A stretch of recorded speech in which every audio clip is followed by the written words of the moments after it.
Middle east से जुड़ी एक ऐसी बड़ी खबर हमारे सामने आ रही है कि बीते 5 दिनों से हम आपको पल पल की खबरें देने की कोशिश कर रहे हैं। इजरायली वायलेंस की अगर हम बात करें तो मिडल ईस्ट वायलेंस के बीते 5 दिनों में सबसे पहले दिन 9 लोगों के मारे जाने की खबर सामने आई। वहीं अगर हम बात करते हैं दूसरे दिन फिलिस्तीन ने इजराइल पर बम बरसाए, तो वहीं अगर हम तीसरे दिन की बात करें तो इजराइल बम बरसाए इजराइल ने और ड्रोन से हमला किया। जिस ड्रोन से हमला किया गया उसमें किसी के भी जख्मी होने की खबर हमारे सामने नहीं आई है। लेकिन चौथे दिन की अगर हम बात करें तो फिलिस्तीनी युवक ने इजराइल में घुसकर जो हमला किया उसमें 9 लोगों के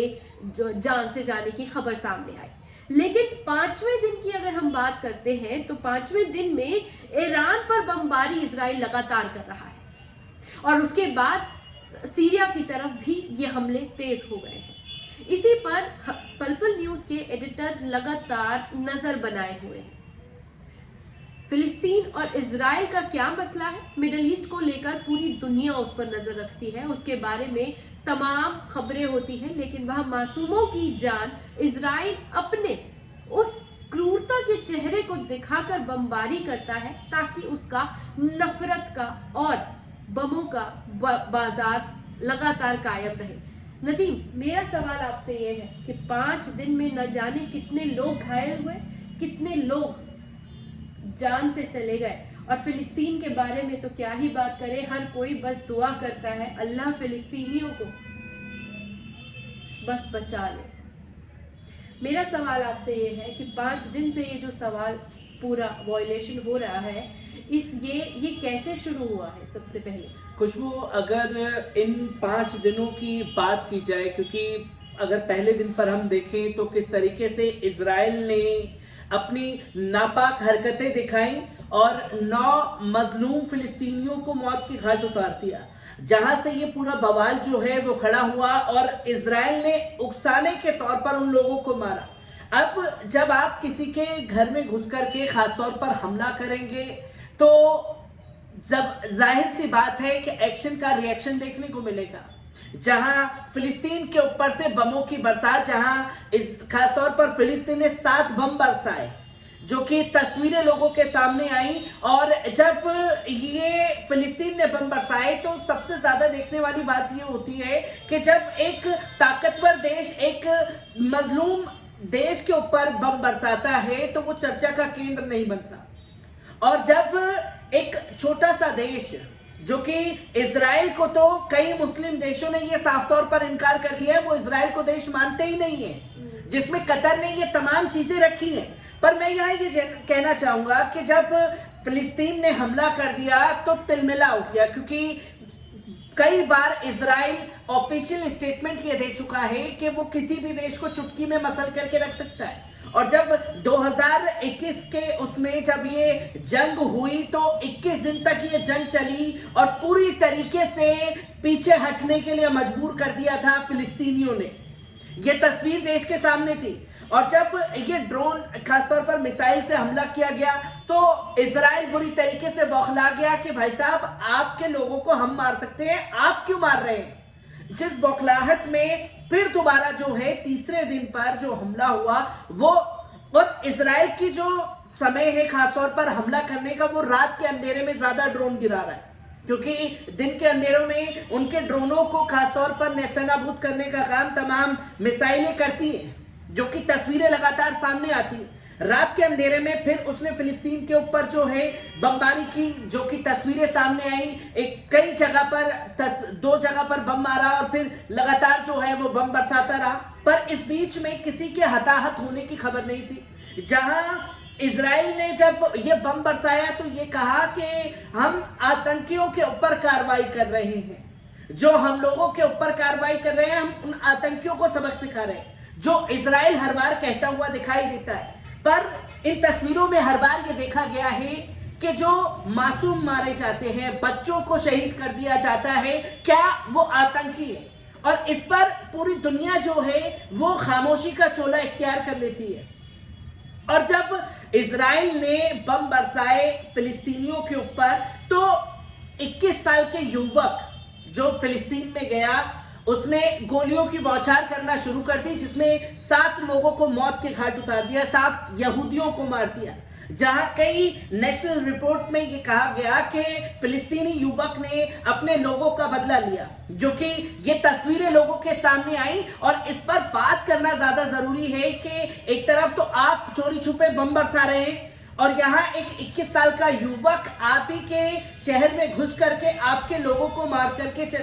जाता है और फिर बाद में आप उसे गोलीबारी में मार गिराते हैं। जहां एक क्रिएशन इजराइल ने ये बनाने की कोशिश की कि भाई फिलिस्तीन से तो जो है हम भिड़ने वाले हैं। अब जब फिलिस्तीन से मसला चल ही रहा होता है तो ये ईरान के ऊपर उसके मिलिट्री बेस पर हमला होता है और फिर एक जगह पर जाकर के ड्रोन गिराया जाता है, जो कि तस्वीर सबके सामने आती है। और यहाँ पर अंधभक्त जो हैं हमारे खुश होते हुए दिखाई दे रहे हैं, जैसे कि आज ही मैंने रिपोर्ट में बताया कि ईरान को जो है इजराइल ने पूरी तरीके से तबाह कर दिया। एक छज्जा टूटा है उस ड्रोन से, जो कि तस्वीरें खुद ईरान के रक्षा मंत्रालय की तरफ से सामने आई है कि ड्रोन हमला हुआ है, इसका जवाबी कार्रवाई दी जाएगी। और वहीं चौथे दिन फिर आज जो है खासतौर पर सीरिया इराक बॉर्डर पर फिर से दोबारा ईरानियन मिलिट्री बस के ऊपर हमला किया गया ड्रोन से, जो कि तस्वीर सामने आई है और ये चर्चा का केंद्र बना हुआ है। क्योंकि हमने इन 5 तस्वीरों को जब देखा तो ये इजरायली वायलेंस को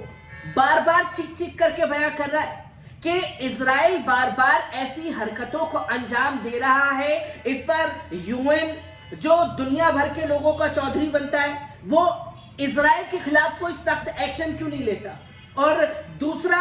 ओआईसी की भूमिका पर भी सवाल खड़े हो जाते हैं, क्योंकि सख्त निंदा पेश कर दी जाती है जो जुल्म होता है। और मैं ये रिपोर्ट में कहना चाहूंगा, अगर तमाम मुस्लिम देश एकजुट होकर के अगर हड़काएं इजराइल को तो ये चीजें जो है वो बंद हो सकती है।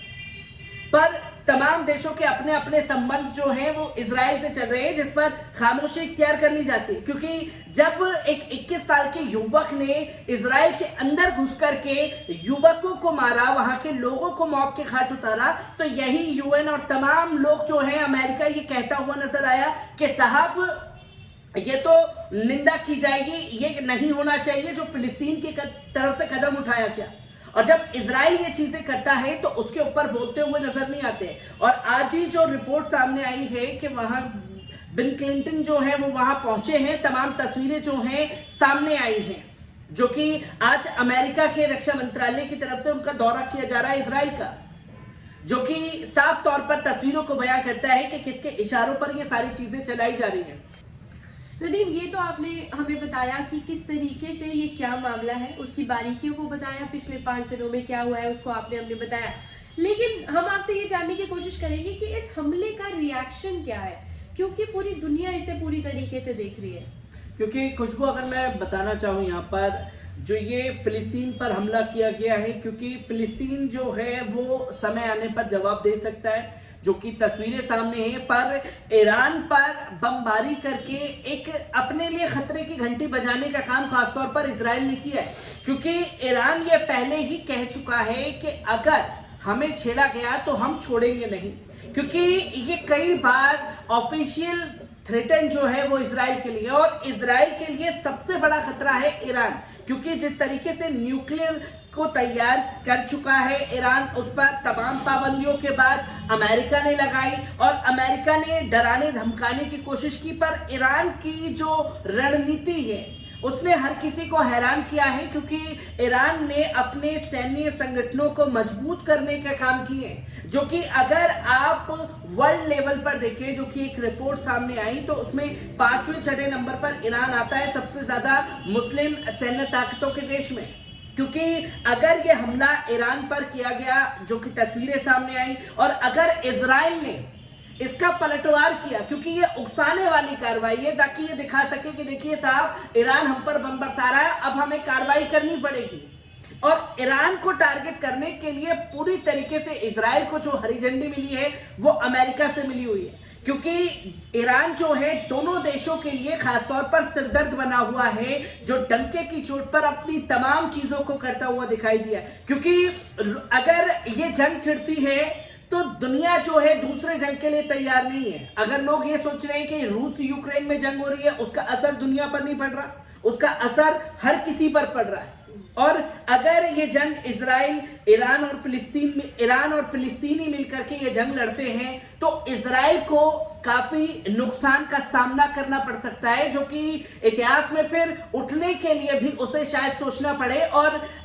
इजराइल जो है अपनी अंदरूनी खाने से परेशान है, क्योंकि ईरान के खासतौर पर इजराइल के खिलाफ जो है फिलिस्तीन ईरान ने तो जंग छेड़ी हुई है। वहां की आवाम ने भी बेंजामिन नेतन्याहू के खिलाफ बिगुल फूंक रखा है। जो जुल्म ज्यादती लगातार जो है बेंजामिन नेतन्याहू कर रहे हैं, सत्ता पर वापस हुए, और जब भी सत्ता से बचना होता है, सत्ता को अपनी तरफ ढालना होता है, तो ये एक हथकंडा बना लिया है बेंजामिन नेतन्याहू ने कि फिलिस्तीन पर हमला कर दो, ईरान पर हमला कर दो, या सीरिया इराक को टारगेट कर लो, जो कि तस्वीरें सामने आती हैं। नदीम, इसी में तमाम इजराइल और फिलिस्तीन के बीच जिस तरीके से चीजें हो रही हैं, अमेरिका वहां पर मौजूद है, लेकिन इसके बीच में इस बार का जो हमला है उसमें ईरान को टारगेट किया जा रहा है। मैं आपसे जानना चाहूंगी कि किस तरह से ये इजराइल और फिलिस्तीन की लड़ाई में इस बार ईरान आ गया और ईरान को टारगेट कर लगातार बमबारी जो की जा रही है। ईरान को टारगेट करने का खुशबू साफ तौर पर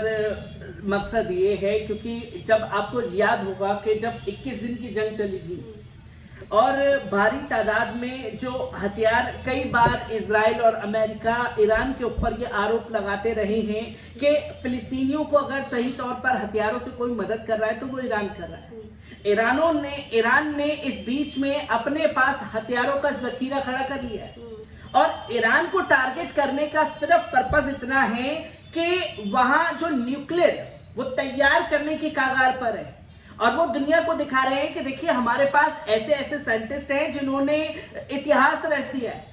पर उस चीज को हजम नहीं कर पा रहे अमेरिका और इजराइल, इसलिए ईरान को ये टारगेट करने की ये भूमिका जो पूरी तरीके से बांधी गई है। और जब ईरान के ऊपर हमला कर दिया गया, फिर उसके बाद में अमेरिकी मंत्री का इजराइल पहुंच करके कंधे से कंधा मिलाकर के खड़ा हो जाना, जो कि ये दर्शाता है कि देखिए हम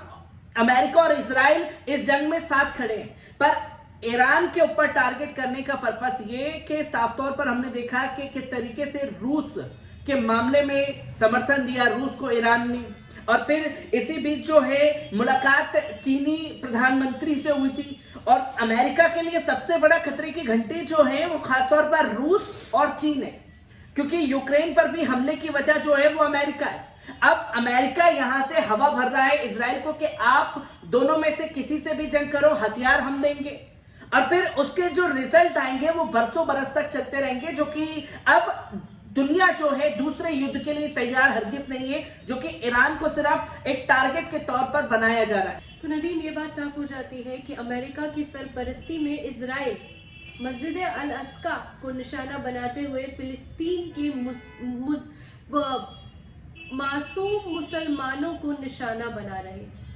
और उस मासूम मजलूम मुसलमानों की बात अल्लाह सुन रहा है, देख रहा है, और वो मुसलमान पूरी तरह से इजराइल से लड़ने के लिए हर सेकंड तैयार है, क्योंकि वहां दूध मुआ बच्चा भी फिलिस्तीन और मस्जिद अल अक्सा के लिए जान देने के लिए तैयार है। लेकिन अमेरिका की इस षड्यंत्र को किस तरीके से पूरी दुनिया वॉच डॉग के तौर पर देखने के बावजूद आवाज नहीं उठा रही है, इस पर सवाल उठते हैं। कैसी लगी ये रिपोर्ट, कमेंट बॉक्स में आकर अपनी राय देना ना भूलिएगा। चैनल को सब्सक्राइब करना और ज्वाइन करना ना भूलिएगा, ताकि सच्ची पत्रकारिता के जरिए हम हर उस पहलू को आपके सामने रख सकें जिसके बारे में कहीं कोई बात सुगबुगाहट नहीं होती।